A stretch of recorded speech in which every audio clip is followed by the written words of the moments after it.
Hello, আসসালামু আলাইকুম। আমি নুরজাহাত নাসিম দিয়া।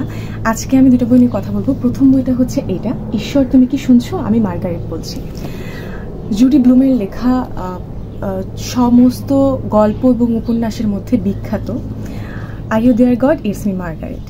সো ওইটা থেকে আসলে এটা অনুবাদ করা হয়েছে, অনুবাদ করেছেন সন্ধ্যা মাহবুব। আমার কাছে এই বইটা পড়ার পর আসলে প্রথমত আমি ফিল করতে পারছিলাম বইটা পড়ার সময় যে আমার টিনেই যে আমি ফিরে গিয়েছি।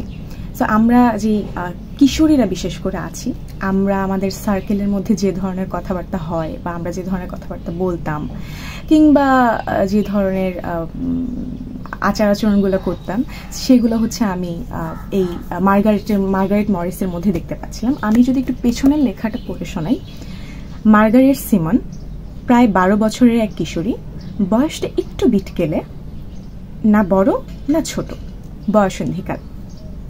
এরকম বয়সে মার্গারেট পুরনো পরিচিত এলাকা নিউ ইয়র্ক ছেড়ে যাচ্ছে নতুন এলাকা নিউ জার্সির ফারব্রুকে। নতুন জায়গা, নতুন বন্ধু, নতুন আলোচনার বস্তু, বিষয়বস্তু। শিশু বয়স পার হয়ে এসে বড় হয়ে ওঠার জন্য অবশ্যম্ভাবী যে শারীরিক পরিবর্তন, তার জন্য উৎকণ্ঠিত আগ্রহ লক্ষ্য করা যায় তাদের আলোচনায়। সাথে থাকে নিজেদের ভালো লাগা ছেলে বন্ধু, স্কুলের শিক্ষক, আরো অনেক কিছু। ইহুদি পিতা এবং ক্যাথলিক মায়ের কন্যা মার্গারেটের নিজস্ব কিংবা চাপিয়ে দেওয়া ধর্ম নেই, তবে মার্গারেটের ঈশ্বর আছেন।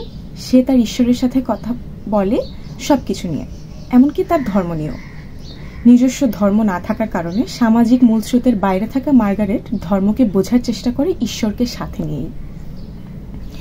মার্গারেট অসম্ভব মেধাবী কিংবা দারুণ প্রতিভাবান মেয়ে নয়, বরং খুব সাধারণ বাস্তববাদী এক কিশোরী, যে তার সূক্ষ্ম অনুভূতি দিয়ে বুঝতে চায় তার চারপাশের সবকিছু, কিংবা মার্গারেট আমাদের মতো অনেকেরই হারানো ছোটবেলা, যার দারুণ একটা সময় পার করেছি স্কুলে বন্ধু বান্ধবদের সাথে হই হই করে, নিজেদের মধ্যে নানা গোপনীয় বিষয় নিয়ে আলোচনা করে।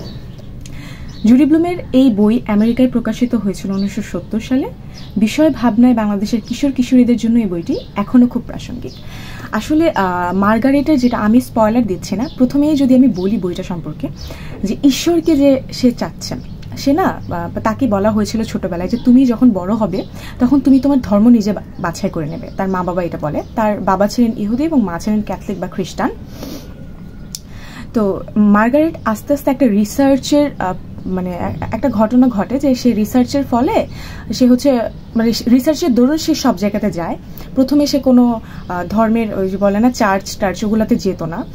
তো না যাওয়ার ফলে সে প্রথমে বিষয়গুলো নিয়ে বুঝতে পারতো না, কিন্তু যখন থেকে সে যাওয়া শুরু করে তখন কোথাও সে তার ঈশ্বরকে ফিল করতে পারছিল না। কিন্তু আগে থেকে সে তার ঈশ্বরের সঙ্গে কথা বলতো প্রতিদিন, তার জীবনে কি কি ঘটতো, এবং সিলি ম্যাটার, তার বন্ধুর সঙ্গে সে হুট করে একটা খারাপ আচরণ করে ফেলেছে, সে তার ঈশ্বরকে বলছে যে ঈশ্বর তুমি আমাকে ক্ষমা করো, বা তুমি আমাকে ওই জায়গা থেকে বের করে আনো, যাতে করে আমি মানুষের সঙ্গে খারাপ ব্যবহার না করি।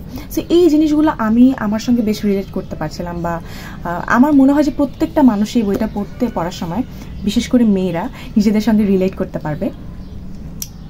তো কি বলে যে থাকে না কিছু জিনিস, যে একদম নিজের ছোটবেলাটাকে আমি ফিল করতে পারছি, তখন আমার খুব ভালো লাগা একটা কাজ করে। আর ঈশ্বরের ক্ষেত্রে যেটা হয়, যে সৃষ্টিকর্তাকে আসলে অনুভব করার বিষয়, এটা আসলে কোথাও গিয়ে আমি তাকে খুঁজবো, বাইরের মানুষের মধ্যে আমি তাকে খুঁজবো, এটা আসলে হয় না। সো আমি যতক্ষণ না নিজের মধ্যে অনুভূতি গুলা জাগাতে পারছি যে সৃষ্টিকর্তা আমার সঙ্গে আছেন, আমি তার সঙ্গে সরাসরি কথা বলতে পারছি, তাহলে আমি কেন আরেকজনকে মাধ্যম হিসেবে ধরবো, তাই না? বিষয়টা এরকমই। সো আলটিমেটলি সে আসলে কোনো ধর্ম বেছে নিতে পারে নাকি পারে না, সেটার জন্য আসলে আমার মনে হয় বইটা পড়া উচিত। তবে আমি বলবো না সবাইকে ফোর্স করছি না বই পড়ার জন্য, অবশ্যই কখনো না। আমি রিভিউও করছি না বইয়ের, আমি জাস্ট বললাম আমার ফিলিংস সম্পর্কে, যদি কারোর ইচ্ছা হয় সে সেটা পড়তে পারে আর কি বইটা। তো এখানে আমি যদি বই নিয়ে কিছু বলতে চাই, এখানে কিছু একটা লেখা আছে খুব সম্ভবত। আচ্ছা, এখানে কোনটা পড়বো, শেষ দিকে যেটা আছে, ঠিক আছে, সে একদম শেষে যেটুকু আছে, সে তার ঈশ্বরকে বলছে, ঈশ্বর তুমি কি এখনো শুনছো আমাকে, মানে মাঝখানে সে একটু রাগ করে এই কথাবার্তাগুলোর জন্য। তার নানি বা নানা বলে হচ্ছে এক ধরনের কথা, তার দাদি বলে আরেক ধরনের কথা, মানে ধর্ম নিয়ে। সো শেষে সে ঈশ্বরের কাছে ক্ষমা চায় এবং বলে যে ঈশ্বর তুমি কি এখনো শুনছো আমাকে, আমি মার্গারেট, আমি জানি তুমি শুনছো আমাকে ঈশ্বর, আমি জানি এই ঘটনা তুমি কোনোভাবেই এড়িয়ে যাবে না, অনেক ধন্যবাদ ঈশ্বর, অনেক ধন্যবাদ, মানে একটা ভয়ঙ্কর ডট ডট ডট যাই হোক না কেন। তো এই গল্পটা পুরোটা পড়লে আসলে বোঝা যাবে যে প্রতিদিনের সে আসলে কি কি ফেস করেছে ধর্মের জন্য, বা তাকে এই যে ধর্ম বেছে নিতে বলা হয়েছিল সে কোনোটাই বেছে নিতে পারছিল না। তার রিসার্চের কলেজের স্কুলের রিসার্চের বিষয়টাও এটাই ছিল। তো তাদের ফ্রেন্ডশিপ সার্কেলটা যেটা ছিল সেটাও বয়সন্ধিকালের কথাবার্তা ছিল। যাই হোক, এটা ছিল একটা বই। দ্বিতীয় বইটা হচ্ছে যে ডোরাকাটা জেব্রা ক্রসিং, সরলি শিলনের লেখা। এটা বইটা পড়তে গিয়ে আমি হচ্ছে অনেকবার নিজেকে হারিয়ে ফেলছিলাম। যাই হোক, লেখিকা হচ্ছে এখানে ডোরাকাটা জেব্রা ক্রসিংটা আমাদের দৈনন্দিন জীবনের সঙ্গে আলোচনা করেছেন বা মিলাতে চেয়েছেন। পিছনে লেখাটা পড়ছি। একটা জেব্রা ক্রসিং মনে করিয়ে দেয় আমাদের জীবনটা আসলে ডোরাকাটা। সে কাটার ভাজে পুলি পিঠায় নারকেলের মতো মুড়িয়ে থাকা সুখ এবং ক্লান্তি পর্যায়ক্রমে জায়গা বদল করে মাত্র। অথচ আমরা চেয়েছিলাম কর্পূরের মতো সফেদ একটা কাজেবো, পাখির পালকে গড়া নরম পর্দা সারাক্ষণ উড়ে বেড়াবে, সেখানে ক্লান্তি ওদের ছুঁতে পারবে না। আমরা হাতড়ে বেড়াবো সাদা রঙের সমস্ত স্তরে, যেখানে থরে থরে সাজানো থাকবে শ্বেত শুভ্র বাগানের গোলাপ। ভ্রমরের গুঞ্জনে বিমোহিত হবে দূর থেকে উঠতে থাকা চিল এবং সাগরের সুর বয়ে আনা আলবাট্রস এর দল। অন্যদিকে বিলাপে তন্ময়রত পাহাড়ের গুহা, ঈর্ষায় পীড়িত সমস্ত সাপত সংকুল। এ যেন এক কঠিন ষড়যন্ত্র।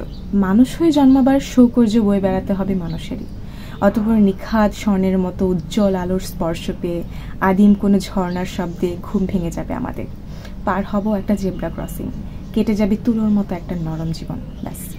তো এই বইটা পড়ার সময় মাঝখান থেকে আমি যদি কিছুটা পড়তে যাই সেক্ষেত্রে আমার প্রত্যেকটা লেখায় ভালো লেগেছে, তবে এই গল্পটা বিশেষ করে ভালো লেগেছে। আমার বাবার 27 নম্বর কবুতর। এখানে লেখিকা লিখেছেন, মায়ের অনেক দিনের ইচ্ছে ছিল সবাই মিলে সমুদ্র দেখতে যাব। সে নিজ চোখে কখনো সমুদ্র দেখেনি। টিভিতে দেখেছে সিনেমায় নায়ক নায়িকারা সমুদ্র পাড়ে দাঁড়িয়ে সূর্য অস্ত যাওয়ার দৃশ্য দেখে।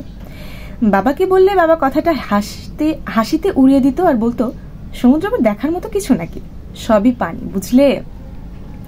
বাবা হয়তো লোনা জলের ভার বুঝতেন না, অথবা সৃষ্টিকর্তা তাকে ওই ঐশ্বরিক ক্ষমতা দিয়ে পৃথিবীতে পাঠায়নি। তো এই যে লেখাটা, মানে তিনি হচ্ছে অনুভব করে করে এই ছোট ছোট জিনিসগুলো কিন্তু আমাদের দৈনন্দিন জীবনে ঘটেছে, এবং আরও অনেক কিছু আছে। আমি যখন পড়ছিলাম তখন মিল পাচ্ছিলাম। আমার লেখিকার লেখা খুব ভালো লেগেছে, তার শব্দ চয়ন এত চমৎকার, এত চমৎকার। আমি সচরাচর হচ্ছে এরকম ছোট গল্প বেশি পড়ি না, মানে গল্পের গদ্যাকারে যেগুলো লেখা থাকে খুব একটা পড়া হয় না আমার। বাট আমি হচ্ছে এই বইটা পড়ার সময় খুব ভালো লাগছিল আমার। সো এই দুইটা বই যেটা নিয়ে কথা বলবো, প্রথমে বললাম যে ঈশ্বর তুমি কি শুনছো, আমি মার্গারেট বলছি। ছন্দা মাহবুবের অনুবাদ করা, জুডি ব্লুমের লেখা, আর শর্লি শিলনের লেখা ডোরাকাটা জেব্রা ক্রসিং, যেটার সঙ্গে হচ্ছে যে বইটার প্রচ্ছদটা চমৎকার। এবং আমি যদি একটু জুম করে দেখাই আপনারা দেখতে পাবেন এখানে এখানে হচ্ছে একটা কেমন যেন একটা একটু ডোরাকাটা টাইপের ইয়াটাও, মানে প্রচ্ছদটাও আমার প্রচণ্ড ভালো লেগেছে। সো এতটুকুই শেয়ার করা ছিল আপনাদের সঙ্গে। আশা করি বইয়ের সাথে থাকবেন, বই পড়বেন, নিজের মন ভালো রাখবেন এবং চারপাশে আপনার বইয়ের কথা ছড়িয়ে দিবেন, আপনার চিন্তা ভাবনা ছড়িয়ে দিবেন। ভালো থাকুন, সুস্থ থাকুন। আবার কখনো কোনো ভিডিওতে দেখা হয়ে যাবে কোনো বই নিয়ে অথবা জীবনবোধের কোনো কথা নিয়ে। আসসালামু আলাইকুম, আল্লাহ হাফিজ, টাটা।